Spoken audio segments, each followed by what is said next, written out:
नमस्कार दोस्तों, स्वागत है आपका लेयर 3 एजुकेशन में। और मैंने कल जो आपको होमवर्क दिया था मैं आपको इसके बारे में भी पूरा बता देता हूँ। देखो, आपने कमेंट करे उसके लिए आपको बहुत बहुत धन्यवाद। ये देखो, इसमें है राजश्री। राजश्री का संधि विच्छेद होता है राज प्लस श्री। तो राज अ प्लस री, ये किस में बताया था मैंने आपको? अ प्लस री बताया था मैंने आपको गुण संधि में। किस संधि में बताया था? मैंने आपको अभी 3 संधियाँ पढ़ा दी, दीर्घ, गुण और वृद्धि। इन तीनों के मैंने आपको अच्छे अच्छे क्वेश्चन भी कराए हैं और मैंने कल आपको होमवर्क दिया था, उसके क्वेश्चन मैं आपको एक बार बता देता हूँ। उसके बाद अपन करेंगे यण स्वर संधि। तो इसमें मैंने आपको क्या बताया? इसमें है गुण स्वर संधि। दूसरा दंतोष्ठ, दंत प्लस ओष्ठ, दंत में अ प्लस ओ, ये कहीं में बताया था मैंने, ये भी बताया था मैंने आपको गुण स्वर संधि में। सुरेंद्र, सुर अ प्लस ई, ये भी किस में बताया था मैंने आपको? ये भी बताया था मैंने आपको गुण स्वर संधि में। तो ये थे आपके 3 गुण स्वर संधि के उदाहरण। चौथा नारीश्वर, नारीश्वर में बताया था नारी, ये आ रहा ई प्लस ई, अपने सजाती स्वर से ही मिल रहे हैं। तो इसमें क्या है? तो इसमें है दीर्घ, मतलब बड़ा बन रहा है, अपने ही स्वर में मिल रहा है। दीर्घ ई से ई मिल रहा है तो वो बनता है दीर्घ। दिशा, दिशांतर, दिशांतर का संधि विच्छेद होता है दिशा प्लस अंतर, आ प्लस अ, ये अपने ही स्वर से मिल रहे, तो ये कौन सी है? दीर्घ स्वर संधि। कौन सी स्वर संधि है? दीर्घ स्वर संधि। ये मैंने आपको कल होमवर्क दिया था और आपने उस पर कमेंट करे और आप सभी के सही आंसर थे, उसके लिए धन्यवाद। आज अपन यण स्वर संधि के बारे में डिस्कस करेंगे। ये आज की अपनी है यण स्वर संधि। मैंने आपको 3 बता दी है, दीर्घ, गुण और वृद्धि। आज अपन पढ़ेंगे यण स्वर संधि के बारे में। यण स्वर संधि में क्या होता है? ई प्लस ई, मैंने अ से आ करा दिया, ई से ई, ऊ से ऊ, सारे को अपने अपने से मिलान करा दिया और एक दूसरे से भी मिलान करा दिया। आज अपन पढ़ेंगे ई प्लस बड़ी ई। यह अन्य असमान स्वर, मतलब ई से ई मिलेगा तो क्या बनेगा? ई से अगर ई मिलेगा तो वो मैंने आपको बताया था गुण स्वर संधि के बारे में। ये अपने ही में मिलेंगे ना तो वो होता है दीर्घ स्वर संधि। और अगर यह यण संधि के लिए क्या होता है कि यण स्वर संधि में अपने ही अन्य असमान स्वर से, मतलब ई के बाद भले अ आओ, आ आओ, ऊ आओ, बड़ा ऊ, ऋषि, ए, आई, ओ, औ, इनसे मिलेगा तो वो होगा यण स्वर संधि का उदाहरण। अगर ये अपने ई से ई मिलता है तो वो होता है दीर्घ स्वर संधि का उदाहरण।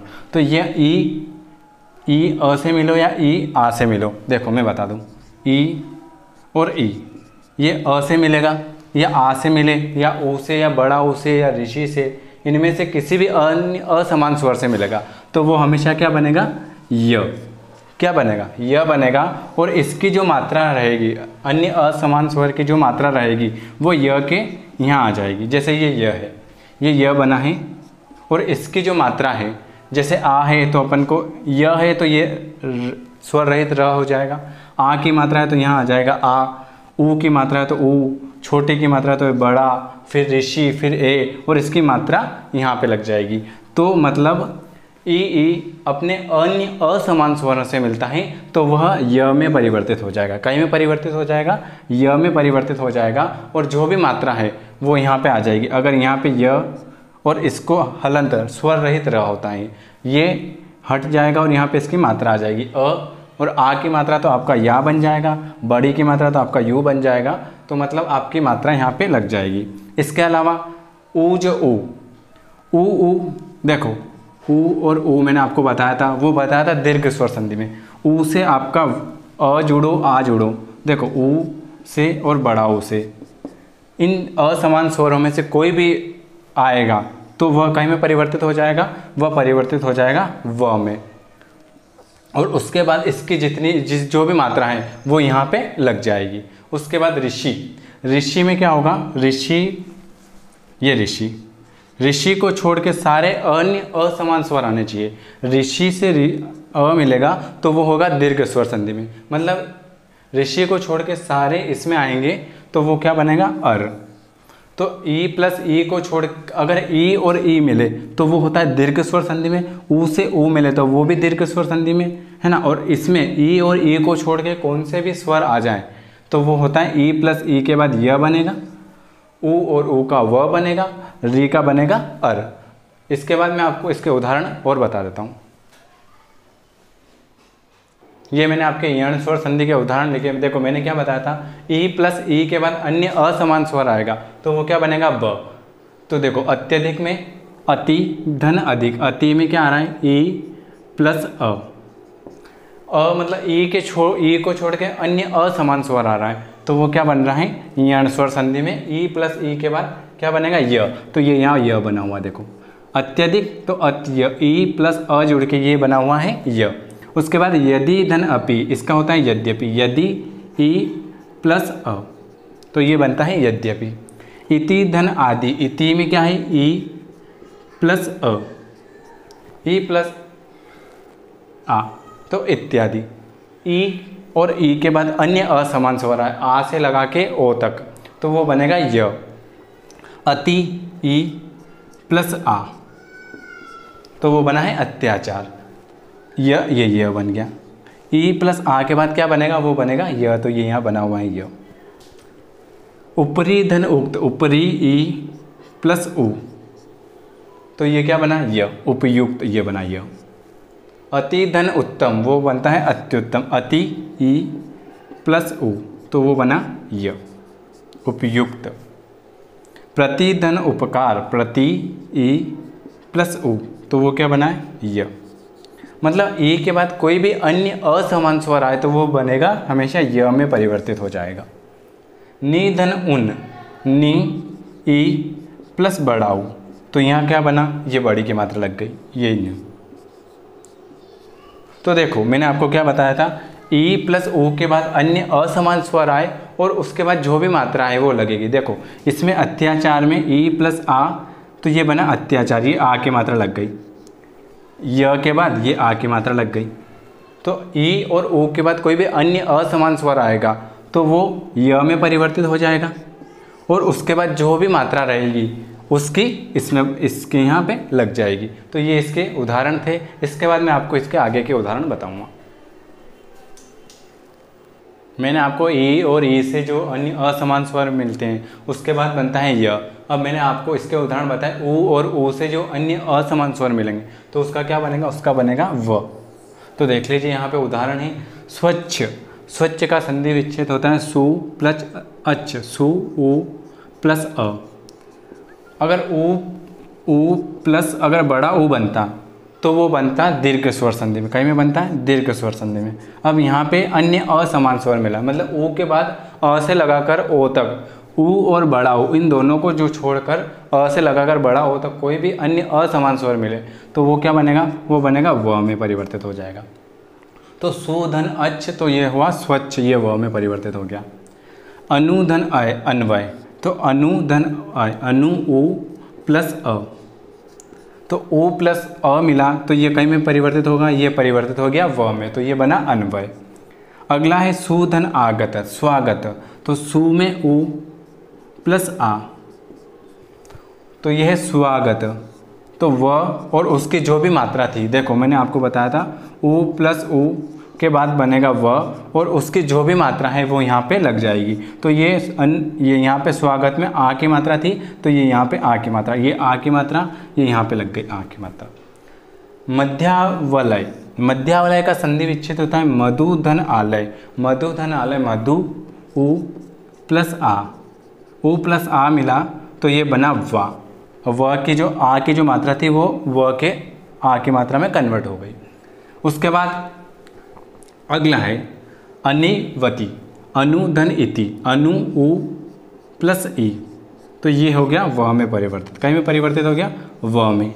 और मैंने आपको उससे पहले बताया था ई और ई के बाद अन्य असमान स्वर बने तो वो होता है य में परिवर्तित, और ये है उ प्लस उ के बाद अन्य असमान स्वर मिले तो वो है व में परिवर्तित हुआ। अन्वित, अन्वित का अनु उ प्लस ई तो वो क्या बना अन्वित वी। ये छोटे की मात्रा थी, ये देखो ये छोटाओं की मात्रा है, ये यहाँ उ तो यहाँ छोटाओं की मात्रा में परिवर्तित हो गया। अनुधन एषण, अन्वेषण, अनु उ प्लस ए तो वो हुआ अन्वेषण, ये ए की मात्रा लग गई ना, ये वाली ए की मात्रा। वधुधन आगत, वध्वागत, वधु उ ये बड़ा उ, देखो ये बड़ी की मात्रा है तो बड़ा उ प्लस आ तो ये कहीं में परिवर्तित हो गया, ये वा में परिवर्तित हो गया।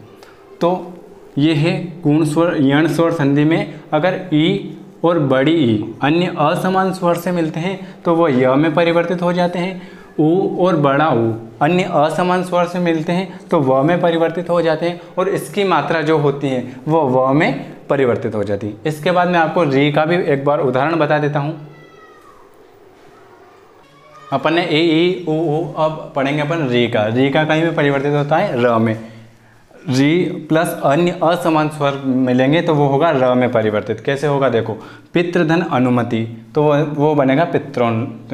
पित्र में है री, पित्र री प्लस अ, वो मिला है त प्लस र, मतलब त्र ये है री प्लस अ से मिलकर बना है त्र। तो त्र के अंदर र छुपा हुआ है। आपने अगर संयुक्त अक्षर पढ़े हों श त्र घ्य और श्र, उसमें त्र का बताया था त प्लस र मिलके क्या बनता है, वो बनता है त्र। तो इसमें भी र छुपा हुआ है तो वो है पित्रोनुमति। तो री प्लस अन्य असमान स्वर आएगा तो वो क्या बनेगा, वो बनेगा र। तो ये त्र में र छुपा हुआ है। मातृधन आज्ञा, मातृ ई प्लस आ, री प्लस आ, री प्लस आ बिना तो मात्राज्ञा, मात्राज्ञा में त प्लस र में ये र इसके अंदर छुपा हुआ है तो इसकी मात्रा लग गई आ की। पितृधन आज्ञा तो वो है पित्राज्ञा, पितृ री प्लस आ। री के बाद अन्य असमान स्वर, मतलब री को छोड़कर सारे स्वर आते हैं तो वो बनता है र में परिवर्तित हो जाता है। मातृधन इच्छा, मात्र री प्लस ई तो वो बना मातृच्छा। पितृधन इच्छा में पितृच्छा, पितृ री ये री है और प्लस इच्छा तो वो बना है पितृच्छा। मैंने आपको आज गुण स्वर संधि में गुण स्वर संधि पढ़ा दिया, दीर्घ पढ़ा दिया, वृद्धि पढ़ा दिया। अब पढ़ा है मैंने आपको यण स्वर संधि में। यण स्वर संधि में मैंने बताया आपको ई और बड़ा ई ये अन्य असमान स्वर से मिलेगा तो वो क्या बनेगा य। ऊ और प्लस ऊ इनको छोड़कर अगर ऊ से ऊ मिल जाता है तो वो दीर्घ स्वर संधि में बन जाता है।